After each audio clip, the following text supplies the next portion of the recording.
Slowly rotating at the edge of deep space, 1,000 kilometers beyond the atmosphere of 21st century Earth, is the Arthur C. Clarke Astronomical Observatory, Starlab.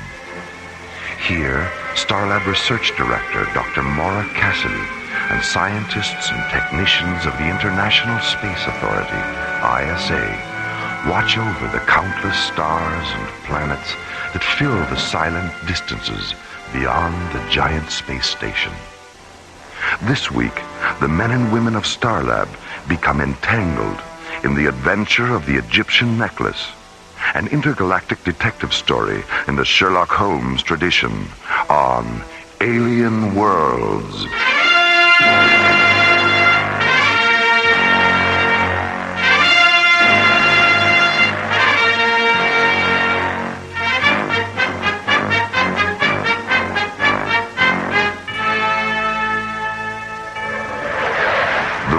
British Museum freighter Nile Delta, commanded by Captain Jack Lemus, is returning to Earth from the planet Thanatos. Aboard the freighter, the priceless King Tut exhibit, sent to Thanatos 2 weeks earlier as part of an interplanetary cultural exchange program. Nile Delta to Starlab Control. This is Starlab. Go ahead, Nile Delta. Is that you, Jerry? Affirmative, Captain. Are you planning to dock at Starlab on your way home? No, not this time. An ISA tanker came up from Cannabis 12 and refueled us on the other side of Saturn. No, I just wanted to say hello and invite you around for a visit if you're ever in London. My wife's got quite a lovely sister she's trying to marry off. And I've got some 40-year-old brandy that'll lift you right out of your boots. Thanks for the invitation, Captain. I'll take you up on it the first chance I get. I'll be looking for you. Nile Delta, clear. Starlab, out. That alien ship's back again, Captain. 3,500 meters off the port bow. Have you tried to contact her? We tried, but she still doesn't respond. All right, let's have another look at her. Full magnification this time. Hey, she's a beauty, isn't she? All white and slim like that. Do you recognize any of the markings, Tony? Wait a minute. What's that on the tail fin? The sun symbol? No, just below it. The blue and gold bird with its wings spread out. Isn't that the same? Hold on. She's dropping down a bit. Tony, she's been damaged. Top of the hull, amidships. There go the SOS flares. Let's get up alongside of her and see if we can help. As the Nile Delta's navigator maneuvers the red and gray freighter into a side-by-side position with the damaged alien ship, Captain Lemus and First Mate Tony Cargill put on bright blue pressure suits and enter the freighter's airlock.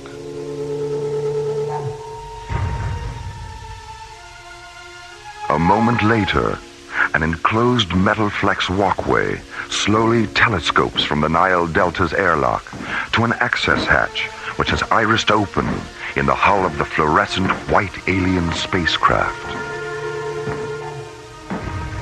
You're very generous to give us your time and kindness. Well, hello. Who are you? My name is Piratep. I'm glad you didn't abandon us. Yours is the only vessel we've seen since the accident.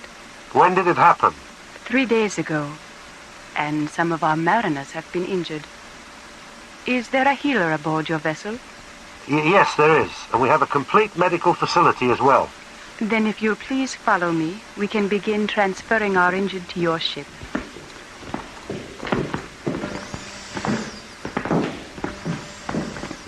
If you wish to remove your helmets, you'll be in no danger. We're oxygen breathers, too. Whew, well, that's better, isn't it? Aye, it was getting a bit stuffy in there. This is Amontef. Which of you is Captain Lemus? Well, I am. How do you know my name? We know the names of everyone aboard the Nile Delta. We also know it carries the afterlife treasures and mummified body of Tutankhamun. Your ship isn't damaged at all, is it? No, it isn't. Don't look now, Captain. But I think we've been set up for a little of the old smash and grab. What the bloody hell do you want with the King Tut treasure? It only has value on Earth. It's worthless out here. We don't want the entire treasure, Captain. Only the beaded floral necklace. It's not mine to give you. And even if it were, I wouldn't. I have a rule against being overly charitable to anyone who makes a fool of me or my friends. Come on, Tony, let's get back to the ship. Please, Captain, don't force me to use this weapon. A weapon? A tiny little thing?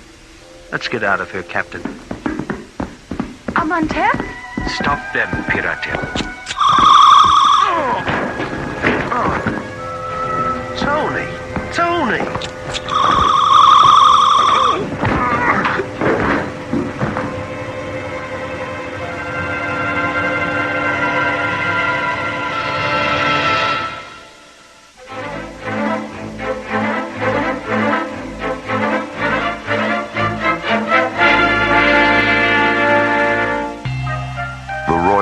Museum freighter Nile Delta is returning to Earth from the planet Thanatos.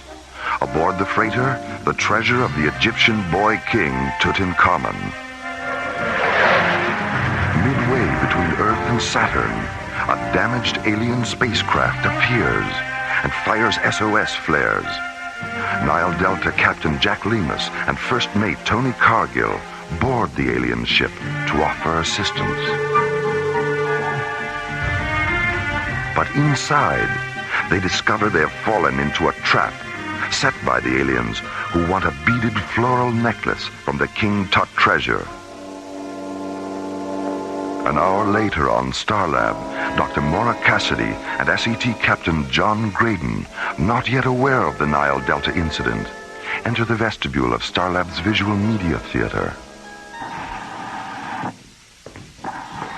John, how long has Buddy been in there? About 6 hours.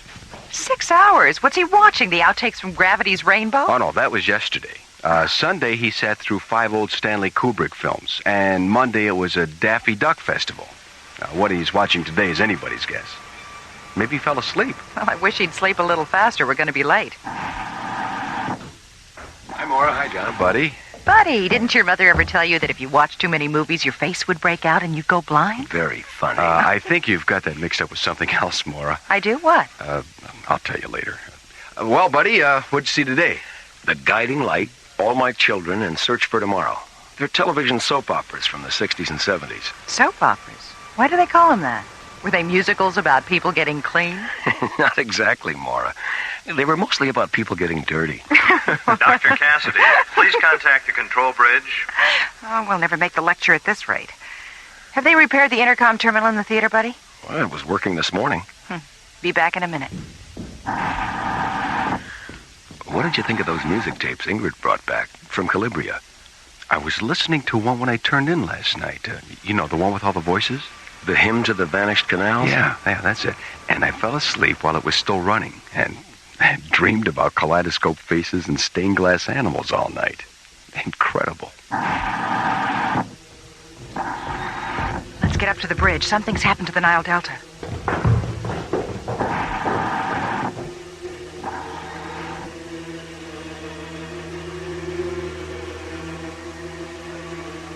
When we woke up, we were back aboard the Nile Delta. The rest of my chaps were still knocked out, and the necklace and the aliens were gone. Is the necklace the only thing missing? We don't know yet. We're still checking the manifest. Have you notified the museum yet? I'm going to do that just as soon as... Stand by, Starlab. Dr. Cassidy, our medical officer, Dr. Lomax, he's just come up from the cargo bay. He said the aliens opened the coffin, unwrapped the mummy down to the neck, and took a tissue sample from its face. A tissue sample? Is Dr. Lomax absolutely certain about that? He's positive, Dr. Cassidy, and he's holding up a little gold surgical instrument they dropped. We'll put it in a safe place and we'll analyze it when you get here. See you around midnight, Captain. Starlab out. Nile Delta, clear. Buddy, John, what do you think? Well, we've got about 9 hours before the Nile Delta gets here. Let's go down to the library and pull the King Tut tapes out of the Egyptology section. Maybe we can turn up something. Why not? Meanwhile, at the Royal British Museum in London, Sir Dorian Bradford Gray, the museum's director, receives word of the Nile Delta incident. 15 minutes later, Sir Dorian reports the incident to British Prime Minister Lord Henry Gladstone Baggs. Within the hour, Lord Henry enters Buckingham Palace and conveys the news to Her Majesty, Queen Victoria III. And what about the aliens who perpetrated this awful crime, Lord Henry? Does the Ministry have any idea who they are? I'm afraid we're still in the dark about that, Your Majesty. Hand us the royal pen and ink, Lord Henry, and some royal stationery, too. This incident requires the services of England's most famous consulting detective. Agreed? Oh, yes, by all means, Your Majesty, by all means. Now, let's see. From Victoria Regina the Third. Yes, Your Majesty. To Sonar T. Foom. Without any shadow of a doubt, My Your Majesty. dear Mr. Foom, a matter of some urgency has arisen, which Pleasure, Your Majesty. requires your immediate and undivided attention. Oh, Britannia. Meanwhile, in the heart of London's West End, Sonar T. Foom and his associate Dr. MacGuffin Drone are spending a quiet afternoon in their rooms at 221B Pennybaker Street.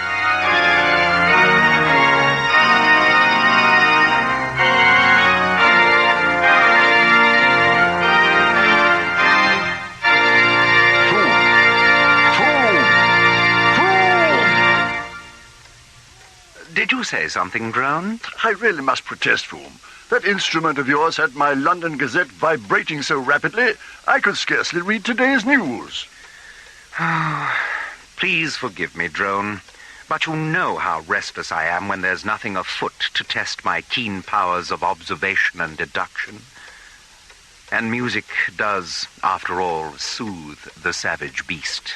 Well, if it's savage beasts you're interested in soothing, perhaps you should consider taking up residence at the zoo. Careful, Drone. I think you're skating on rather thin ice with that one. Just a moment. Do my ears deceive me, or is that Mrs. Hudson's cat-like tread upon the stair? Yes, that's Mrs. Hudson, all right. No question about it. Come in, Mrs. Hudson. Why, Mr. Foom, how on earth did you know it was me? Elementary, my dear Mrs. Hudson. There are just the three of us in the entire house. The doors and windows are latched from the inside. Dr. Drone and myself are, as you can plainly see, here in this room, which left only you, Mrs. Hudson, unaccounted for. Oh, Mr. Foom, you never cease to amaze me. I also perceive an envelope between the thumb and forefinger of your right hand, Mrs. Hudson. White, 6 inches square, addressed to me in violet ink. Oh, my, yes, I nearly forgot. It just arrived. May I have the envelope, please? Thank you. A message from none other than Her Royal Majesty. You don't say. Her Royal Majesty. How did you know that, Foom? The return address, my dear Drone. I recognize the royal zip code. Your powers of observation are absolutely uncanny, Foom. Yes. And now...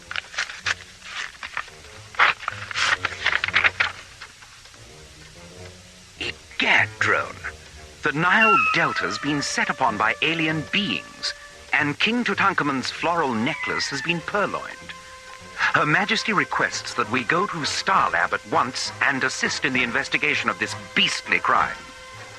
Mrs. Hudson, call the airfield and tell Smattering to prepare the Bellerophon. Right away, Mr. Foom.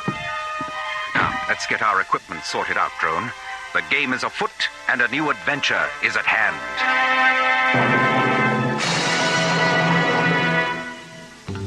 The Royal British Museum freighter Nile Delta is returning to Earth from Thanatos, Aboard the freighter, the treasures of Tutankhamun, sent to Thanatos 2 weeks earlier for exhibition.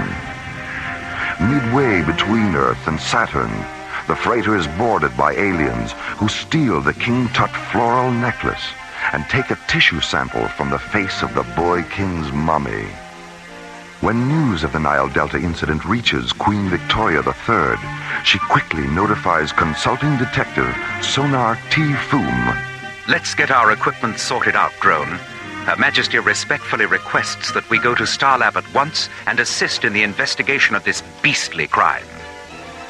At the Pennybaker Street tube station, Foom and Drone board an urban link train that carries them to a small spaceport near Croydon.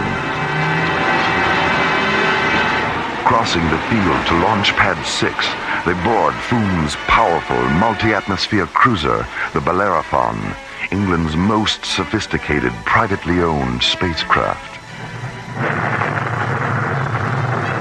30 seconds later, the Bellerophon jets out over the gray waters of the English Channel, banks up into a glacier-like mass of white clouds, and rockets away towards Starlab.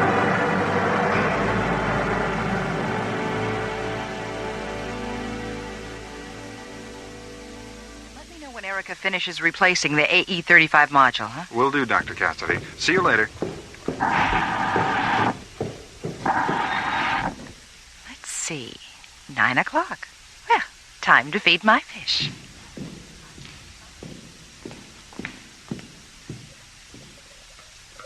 Hi, Winston. Hi, Emmett. Hi, Orpheus. Dr. Cassidy? Hi, Dorothy. Yes, Dorothy, what is it? I have a transmission coming through from ISA headquarters. It's Commissioner White. I'll take it here. Patch him through.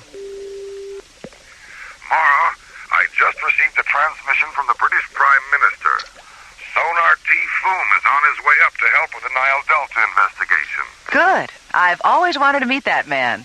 When did he leave? Oh, about an hour ago. He should be docking in a few minutes. He and his partner officially represent the British government in this case, Mara, so give them all the help you can. All right, Commissioner, I'll keep you posted. Starlab out.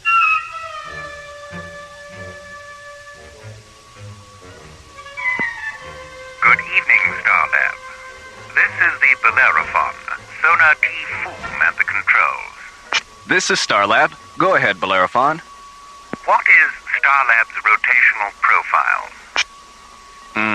18 per minute on a variable axis of 0.3 degrees, non-correctable. Thank you so much. At our present rate of speed and your present rate of rotation, I calculate our docking orbit insertion coordinates will be 208 degrees at subvector 671. Hold on a minute. That's right. Did you calculate that in your head? Of course.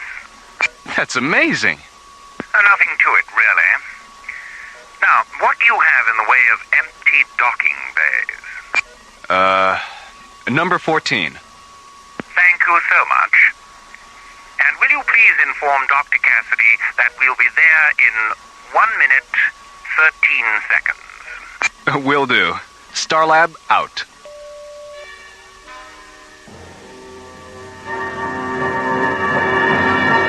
All right, Jerry, have Polly bring them to my quarters as soon as they dock. Huh? Okay, Mara. Well, you two look more red-eyed than usual. Where have you been? We went back to the library after dinner and ran the King Tut tapes again. Did you come up with anything? Yeah, you know that blue and gold bird symbol Captain Lemus described?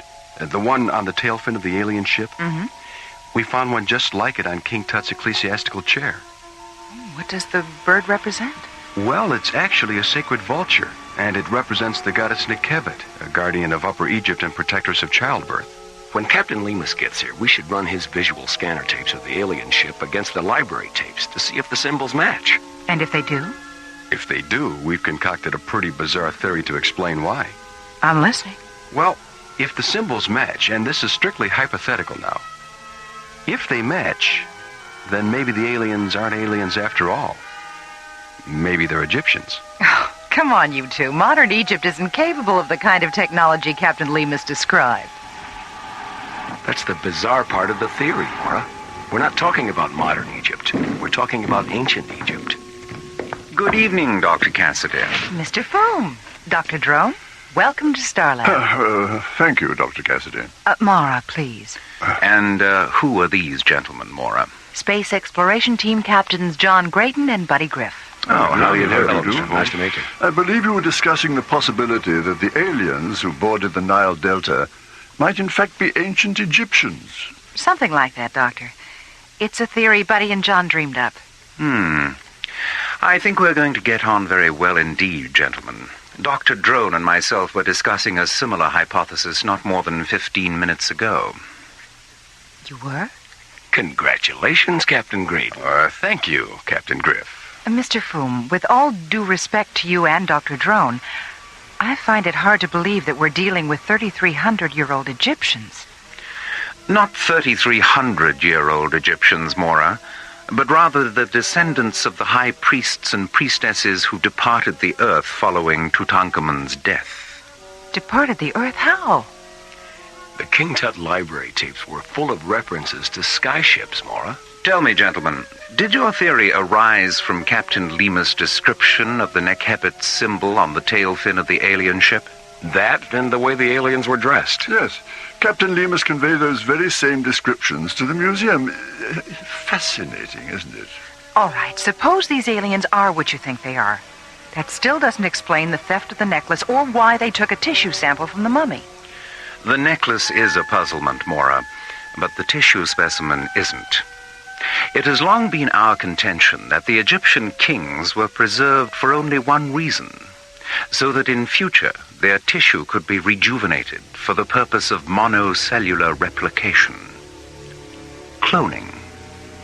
You mean you actually believe these aliens intend to duplicate Tutankhamun? Ancient Egyptian religion was completely devoted to the concept of life after death, Mara.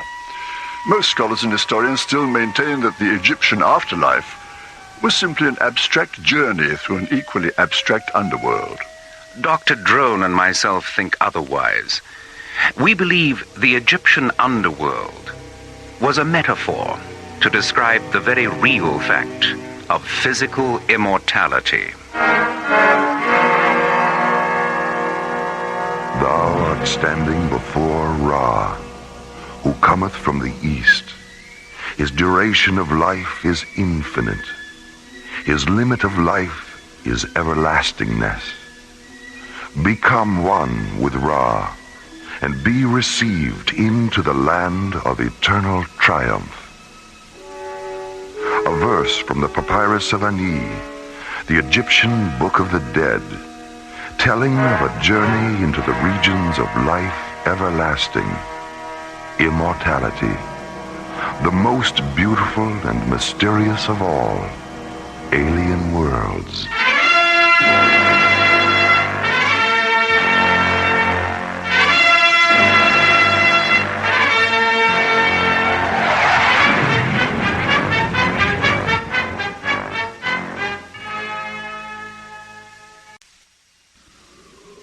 Slowly rotating at the edge of deep space, 1,000 kilometers beyond the atmosphere of 21st century Earth, is the Arthur C. Clarke Astronomical Observatory, Starlab.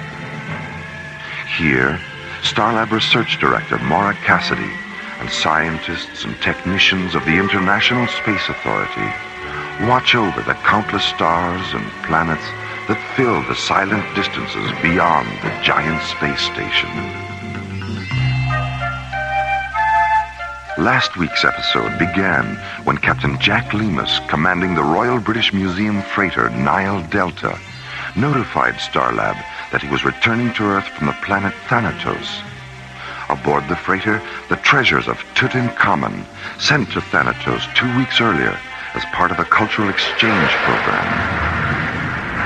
Midway between Earth and Saturn, the freighter is boarded by aliens who steal the King Tut floral necklace and take a tissue sample from the face of the boy king's mummy. A tissue sample? Is Dr. Lomax absolutely certain about that? He's positive, Dr. Cassidy, and he's holding up a little gold surgical instrument they dropped. When news news of the Nile Delta incident reaches Queen Victoria III, she notifies England's most famous consulting detective, Sonar T. Foom. Her Majesty requests that we go to Starlab at once and assist in the investigation of this beastly crime. Meanwhile, on Starlab, SET captains John Graydon and Buddy Griff research the Egyptology section of Starlab's library. Did you come up with anything? Yeah. You know that blue and gold bird symbol Captain Lemus described? The one on the tail fin of the alien ship? Mm-hmm. We found one just like it on King Tut's ecclesiastical chair. When Captain Lemus gets here, we should run his visual scanner tapes of the alien ship against the library tapes to see if the symbols match. And if they do? If they match, then maybe the aliens aren't aliens after all. Maybe they're Egyptians. A few minutes later, Sonar T. Foom and his associate Dr. MacGuffin Drone arrive at Starlab, and when Mora tells them about John and Buddy's theory... I think we're going to get on very well indeed, gentlemen. Dr. Drone and myself were discussing a similar hypothesis not more than 15 minutes ago. All right, suppose these aliens are what you think they are. That still doesn't explain the theft of the necklace or why they took a tissue sample from the mummy. The necklace is a puzzlement, Mora, but the tissue specimen isn't. It has long been our contention that the Egyptian kings were preserved for only one reason, so that in future their tissue could be rejuvenated for the purpose of monocellular replication. Cloning. And now, the conclusion of the adventure of the Egyptian necklace, an interplanetary detective story in the Sherlock Holmes tradition on Alien Worlds.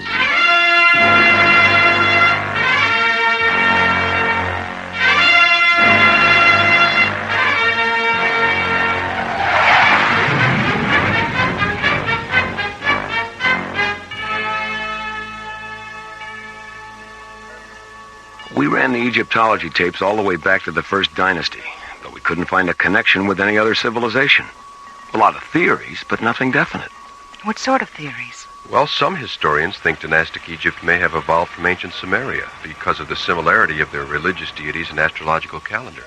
And a few renegade scholars even hypothesize that the Egyptians were the survivors of Atlantis. Look, before we get carried away by all these theories, I'd like to know one thing. Aside from religious deities and sky ships, did these civilizations share a common philosophy about where they came from? Yes, Mora, they did. They all believed they were the children of highly evolved beings who originally came down from the stars.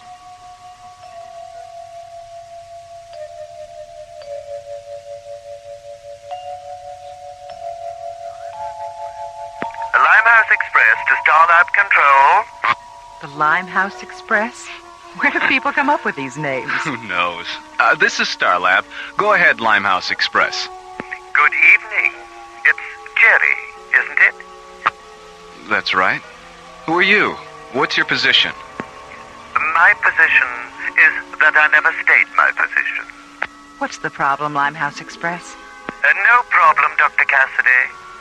Now, if you don't mind, I wish to speak to Mr. Foom. Does he know you? Oh, my, yes. He knows me very well indeed. I'm Professor Moriarty.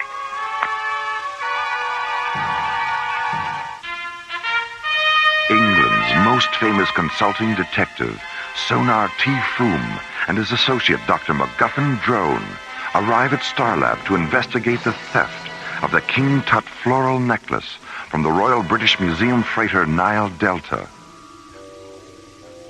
Half an hour later, Starlab Control receives a transmission from the Limehouse Express, a mysterious spacecraft that refuses to give its position.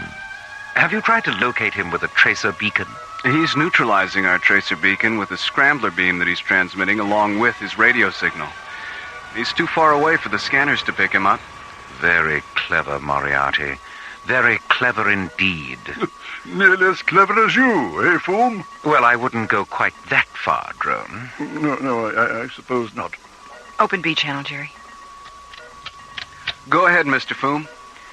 So, Professor Moriarty, we meet again. Ah, my dear Foom, it's so good to hear your voice. Interplanetary crime is so boring without an adversary of your caliber. What exactly is on your criminal mind? I'm in the mood for a bit of cat and mouse with you, Foom. So I thought it might interest you to know that the Tutankhamun necklace is in my possession. And the aliens who took it are being held aboard my ship. You mean the Egyptians who took it, don't you, Moriarty? Very good, Foom, very good indeed. Well, I see by the old atomic clock on the wall that we've run out of time. I do, however, want to leave you with these inspiring words. Catch me, if you can.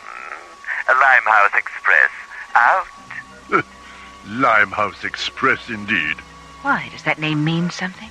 Moriarty's great-great-grandfather was the most cunning criminal genius of his time.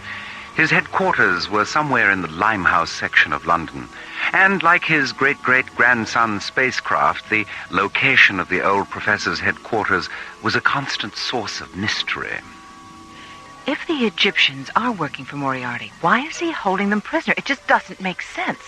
I think it's safe to assume that they were cooperating with Moriarty rather than working for him. It's obvious now that he was using them to get the necklace for himself. We're right back at the beginning, aren't we? The beginning? Of course. Mora, you're positively inspirational. I am? Indeed you are.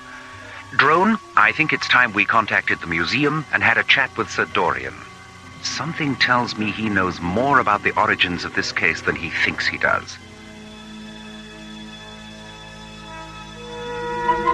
Meanwhile, near Mars, the Limehouse Express, a huge metallic gray flying wing, moves into a parking orbit between the Martian moons of Deimos and Phobos. Imprisoned in a storage compartment near the flying wing's hangar bay are Piratep and Amenhotep, the two extraterrestrial Egyptians responsible for the theft of the necklace. It was foolish and undignified, Amenhotep. The two of us sitting in Sir Dorian's office, wearing those absurd Earth costumes, trying to deceive him the way the professor eventually deceived us.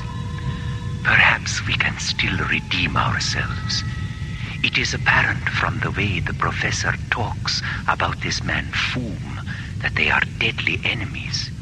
If we could reach Starlab and explain to Foom why we need the necklace, he might be sympathetic.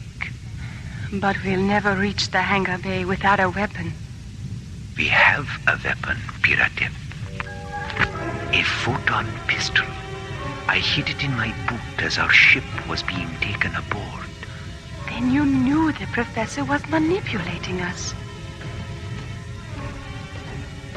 He's coming, Amenhotep. Hide the pistol. Well, how are the children of the sun this evening? Why have you brought the necklace here? I'll be taking it to Anshar in a few hours, and I thought perhaps you'd like to have one last look at it. Be very careful with it, won't you, my dear?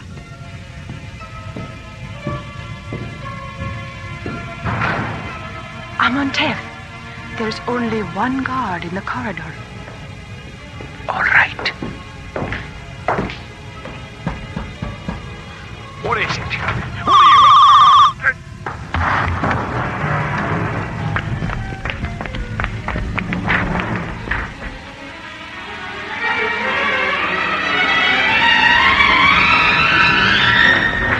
Take the necklace into the ship. I'll open the launch doors.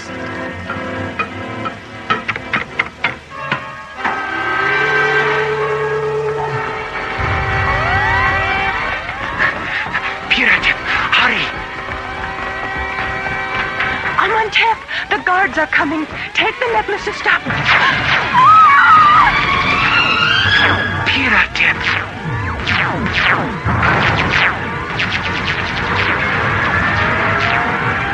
Stop him, you fools! He has the necklace!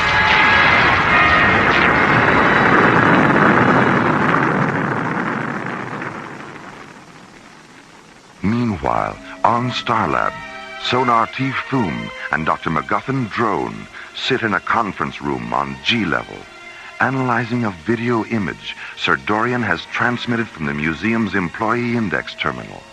Drone, there's something rather curious about this picture of Wilhelmina Hammersmith. Look closely at the eyes. What's your professional opinion? Well, the left eye is artificial.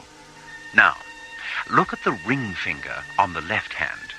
Oh, here, let me magnify it. What do you see? A deep circular impression, as if a ring had been removed. A platinum serpent's ring, perhaps? Great Scott. Great Scott indeed, my dear Drone. This is not a 70-year-old Egyptologist named Wilhelmina Hammersmith. This is none other than Professor Moriarty himself. What an extraordinary masquerade. Yes. Wearing this disguise, Moriarty appears at the museum and presents false credentials. Impressed with these documents, Sir Dorian gives Moriarty a post in the Egyptian Antiquities section. And it is here that he learns the highly confidential facts of the Nile Delta's Thanatos schedule. Didn't Sir Dorian say that this Hammersmith woman was in his office when the Egyptian couple was there trying to buy the necklace? Yes, and 2 days later, Wilhelmina Hammersmith Moriarty resigns, and the Egyptian couple are never seen again. Now, let me see. The two Egyptians who boarded the Nile Delta are obviously the same two who were in Sir Dorian's office. When they leave the museum, Moriarty follows them.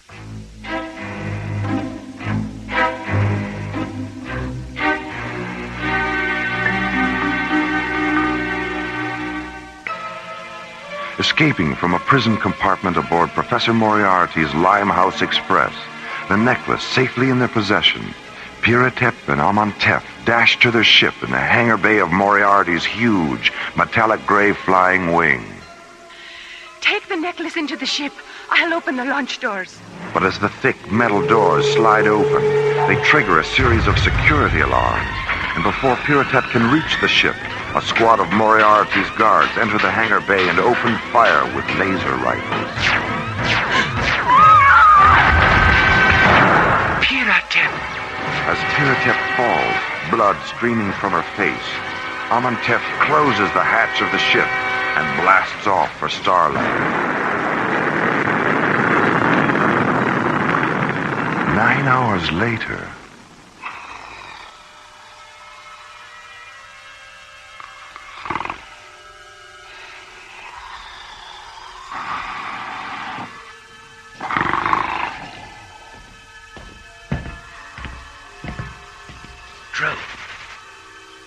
Drone, wake up.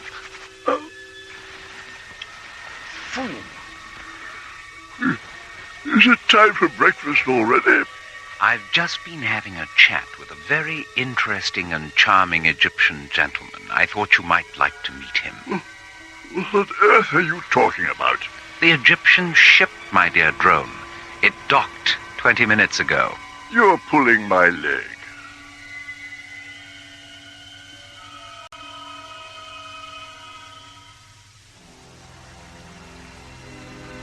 No, my dear Drone, I'm not pulling your leg. The white beads of the necklace are data storage terminals. Here, look through the lens. Good heavens. Microcircuits. The beads are emanation scanners, Doctor, that sensed and recorded the spiritual aura of the kings who wore the necklace. The necklace was brought to Earth by our ancestors and passed from dynasty to dynasty in the hope that it would one day be worn by a spiritually perfect king. A king who would then be replicated and given immortality. Tutankhamun is that king. Look, you said you didn't know King Tut's tomb had been discovered until just a few weeks ago. How did your people lose track of its location in the first place? The last Egyptian dynasty ended with the death of King Nechneb. When he died, the necklace was sealed in his sarcophagus. 1 year later, on the first day of the new solar equinox, our ancestors returned from Nahe Shem in a ceremonial funeral ship. As the ship orbited Earth, an inner circle high priestess went down in a small lander. She recovered the necklace, analyzed the white beads, and saw that of all the recorded spiritual auras, Tutankhamun's had been the most perfect and powerful. Placing the necklace in Tutankhamun's tomb, she returned to the lander, contacted the ship, and reported that it was Tutankhamun who would be given immortality. But before she could give the location of the tomb, her transmission was interrupted. She was never seen or heard from again. Limehouse Express to Starland. I'll talk to him, Mora. Well, if it isn't the notorious Wilhelmina Hammersmith. Don't be tiresome, Foom. I know Amontef is there. We tracked his ship. Now, as you said earlier, let's get down to cases. Peratep is alive and sealed in an airlock. If you don't return the necklace, I'll decompress that airlock and kill her. I see. How do you want us to proceed? Dr. Cassidy and Amontef will deliver the necklace in an unarmed ship. Amontef knows my location. And Foom, don't try any of your tricks. Decompression is a singularly horrible way to die. What are you going to do, Foom? Elementary, my dear drone. I'm going to beat Moriarty at his own game. Amontef, come with me. I'd like to have a word with you in private.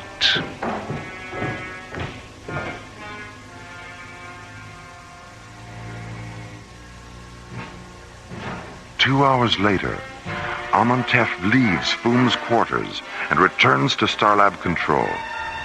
From there, he and Mora descend to Launch Bay 15, board the Deep Space Laboratory ship Octavia, and blast off for the Limehouse Express.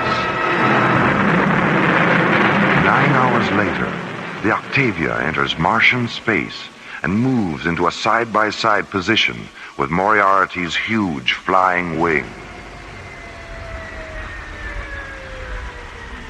As the two ships float in the airless void between Deimos and Phobos, an enclosed metal flex walkway telescopes from the Octavia to the personnel hatch of the Limehouse Express.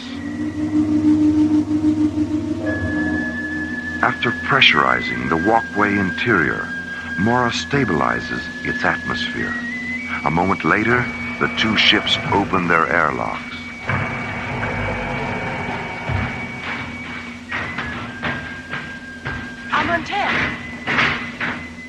Peratep, your forehead. Don't concern yourself, Amontef. The wound is superficial. Thank Ra for that. Go into the ship now and rest. You're very pleased with yourself, aren't you, Professor? And why shouldn't I be? I not only have the necklace, but I've outsmarted Sona Foom as well. You're no match for Mr. Foom. Your cruelty defeated him, not your intelligence.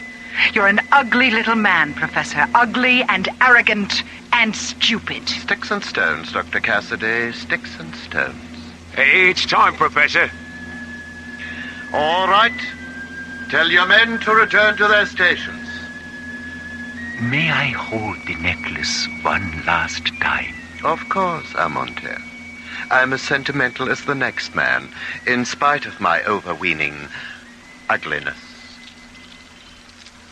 Would you like to hold it, Mora? Why, yes. Yes, thank you. Professor? Yes?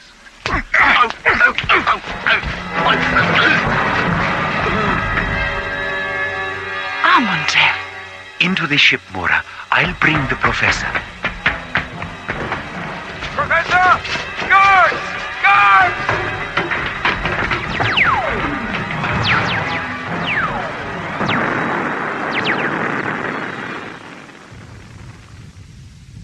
Hold his wrists a little closer together, Amontef. Good. There. Watching you walk into Jastrow Prison is going to be a pleasure, Professor.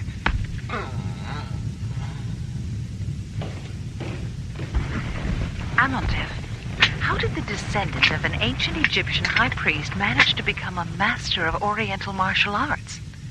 In much the same way that I became a master of disguise, Mora. Practice. Here, hold my nose. Mr. Foom! Shh! You'll wake Piratep. Why didn't you tell me?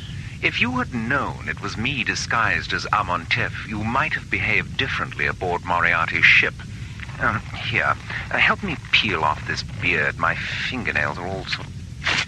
Mora? Oh, I'm sorry, Mr. Foom. Oh, that's all right. I'm sure I'll be as good as new when they remove the bandages.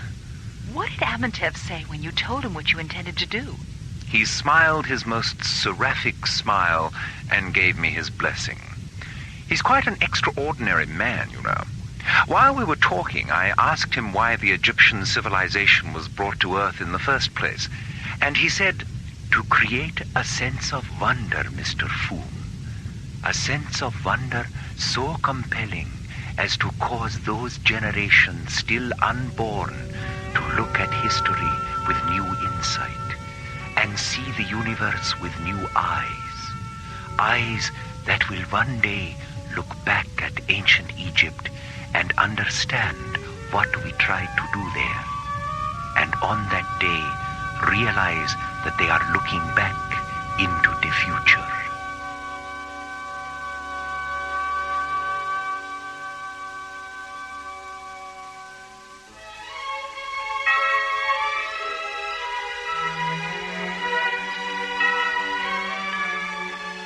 The Adventure of the Egyptian Necklace was written by Ron Thompson and starred Linda Gary, Chuck Olson, Bruce Philip Miller, and Corey Burton, with special guest stars Philip Clark, John Abbott, Lester Fletcher, Carol Bilger, and Joe Baker. Associate producer Ron Thompson. Music director Tom Rounds. Engineer Stu Jacobs. Assistant to the producer Jim Cook. Technical consultant Peter Sky. Alien Worlds was created, produced, and directed by Lee Hansen. The Adventure of the Egyptian Necklace is dedicated to the memories of Sir Arthur Conan Doyle, creator of England's most famous consulting detective. And so, until next week, this is Roger Dressler, inviting you to join us for our next adventure, Time Clash, from the elsewhere and elsewhen of Alien Worlds.